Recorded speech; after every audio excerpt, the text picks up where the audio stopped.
Hi everyone, now I am going to explain about the ethics. What is meant by ethics means ethics is a set of principles or moral values or the behaviors how the individual or organization should behave for their employees. It is knowing that what is right and which is wrong and what to be followed. These things are comes under the ethics. So it is like a moral science what the institution or the organization have to follow. So the ethics in the management program has several points. Means like this is just addressing all the people and just giving them like training for which requires all the team members or all the people who are working under the organization should have commitment towards the work and whatever the new policies or the new procedures the company is doing, they should adapt with respect to that and they should work for continuous improvement. So that should be invested in the people by this ethics only. So we shall see what are the ways in making that ethical behavior in the people mind. So the first point is investing in appraisal. So it is in one analysis it is showing that whomever is showing more loyalty towards the organization, they should be given more appraisal and the cost what they are saying means unethical behaviors should be eliminated. Means opportunity and opportunity should be given only for the people who are working more for the company. And next one is investment in prevention. Investment in prevention means it is like developing a set of how to minimize the cost of the product and how to make the management how to give better ideas for the management to improvise our product. And next one is investment in promotion. Means whomever has a ethical behavior and they are developing positively they are developing their own career, they should be given more promotion and the right people should be awarded first. So priority should be given to that particular people. So many companies are just hiring the ethical consultants only. So in order, because these people will work for achieving their goals. And the next one is we are going to see is Deming's philosophy. What the Deming's philosophy says means the first one is creating and publishing the aims and purposes of organization. Means if there is one organization, it should have some mission, vision statements. With respect to that only, everyone should work under the organization and everybody should learn the new philosophy. New philosophy means see in the current scenario we can see one product. See that product will be everyone will be preferring, but after some few period again another one updation will be coming, right? So that new things should be adopted by the people who are working in the company and every time they should learn more and they should do more constructive research works and they should develop their own career or job and also they should develop the whole organization. And next one is understand the purpose of inspection. So every time for continuous improvement only inspections will be made. That one should be understood by the people who are working under them and they should accept it and they should eliminate the mistakes. And fourth point is stop awarding business based on price alone. See, and another one more thing is quality is not based on only the price. So quality doesn't require price at all first of all. So the loyalty and trust plays more, right? So they should stop awarding business based on price alone. Everything should be respected. The loyalty and trust should be respected. And next one is improving constantly and forever the system. So everybody should work over the improvement of the whole organization. And next one is institute training. So as I said in my earlier presentation, so if management is adopting a new procedure, everybody should start learning that and should work together. That training should be given by the management. And next one is teach and institute leadership. Means see management should provide proper supervisors. They should have proper training. So instead of just fault finding and just forcing the employees, they should work on together for one common goal with a friendly environment, and they should create a positive environment. And eighth one is drive out fear, create trust, and eliminate for innovation.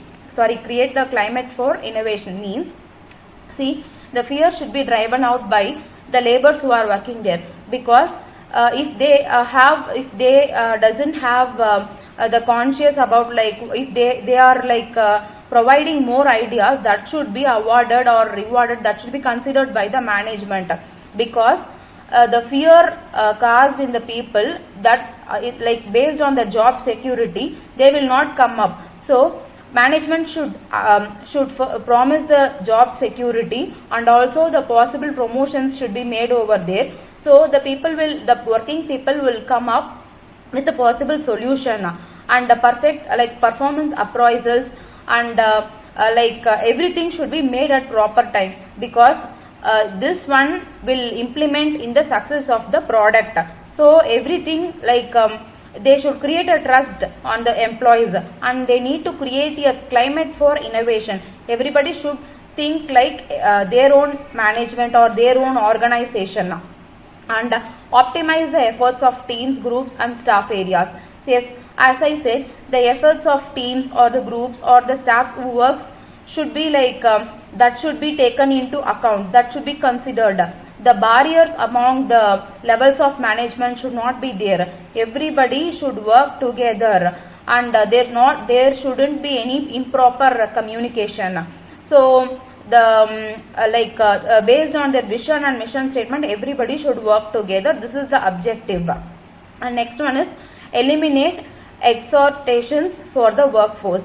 Means like we need to work for more productivity. Like if we are not providing any improvement methods, they will not produce any product. So everything should be provided, and we need to eliminate management by objective. Management by objective means like this should be like goal oriented, it should not done forcibly. And the next one is we need to encourage, educate, and also we need to motivate the self improvement for everyone. And finally we need to take action to accomplish the transformation. Means we need to accept the responsibilities. Like see, whatever we do, it's a never ending process. We need to accept and we need to implement that in our job. That is most required. And finally we need to remove the barriers that rob people of pride of workmanship. Means workers are like the people who are working in the low cadre, they will not be knowing the vision, mission statements and all. So they will be blaming the system and for the poor design, and like this is only because of inadequate training. These things should be removed. So this can be removed only by giving a proper training and by removing that workmanship barriers. And everything should be like a long-term commitment by the management, so that everyone will work together for the goal, for achieving the goal.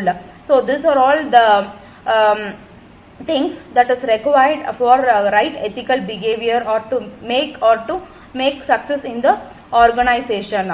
And we shall see about the role of total quality management leaders over here.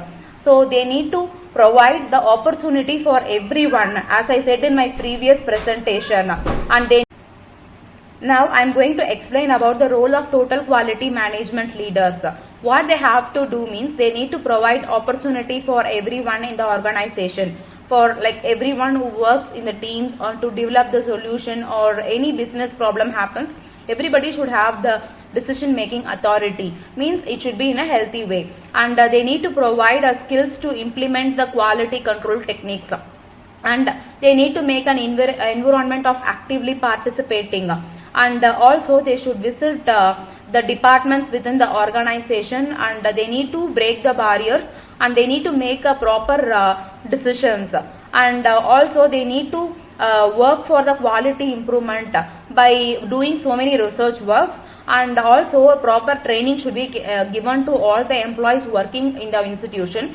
And also they need to celebrate even a small success that happens in the institution or organization. The quality efforts should be appreciated. And whomever they will be having internal and external customers and suppliers, that they should be like they need to focus on the customers, different customers and suppliers through the visits and surveys. They need to maintain a proper relationship between them, and finally they need to communicate all the awareness or like importance of our total quality management. And the next one is total quality management framework. So why this total quality management framework means, it shows that how the customer is being satisfied. What are all we used for satisfying the customers? First of all, gurus like Deming, Juran, Shivart, Feng, like Ishikawa, Crossbite, Taguchi, whatever they said, that should be accepted. And the principles and practices, like we need to use the principles and practices whatever they have discovered. For example, leadership, customer satisfaction, continuous process improvement, and performance measures. These principles and practices should be adopted over the institution. And also the techniques like benchmarking, as I said in the previous presentation, like quality, like Juran's triology or failure mode and effect analysis, and so many tools and techniques should be utilized. And finally, the product or service realization should be made, and that finally it should satisfy the customer. That is the motive of total quality management. So thank you all. I will continue my presentation in the next slide or next lecture.